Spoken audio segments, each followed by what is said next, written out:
Kaylin Alcantara at Kobe Paras, inireveal na ang napakalaki at nakakagulat nilang announcement.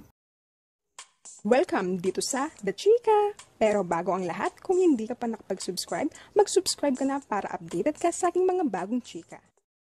Kahapon sabay nag-post ang dalawang napapabalitang magjowa na sina Kaylin at Kobe.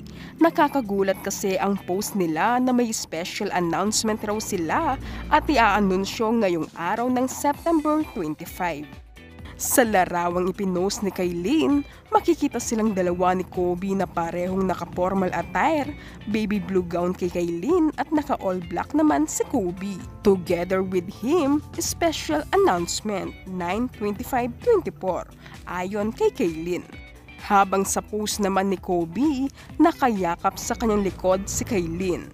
Save the date for a special reveal 9/25/24 ayon naman kay Kobe. Maraming naguhulahan ng mga netizens baka raw aamin na raw sila sa kanilang relasyon. Pero ito pala ang inireveal ni Kobe at Kaylin mga kachika sa kanilang Instagram. Meron pala silang mini-series na magkasama. Miss Legends nga ang title ng series. Mapapanood raw mula September 28 to October 1 sa kanilang official pages. Yun pala ang pasabog ni Kobe at Kaylin. Drama at comedy raw ang series na ito. Kaabang-abang at marami nang nakaabang na mga tagahanga ni Kaylin at Kobe.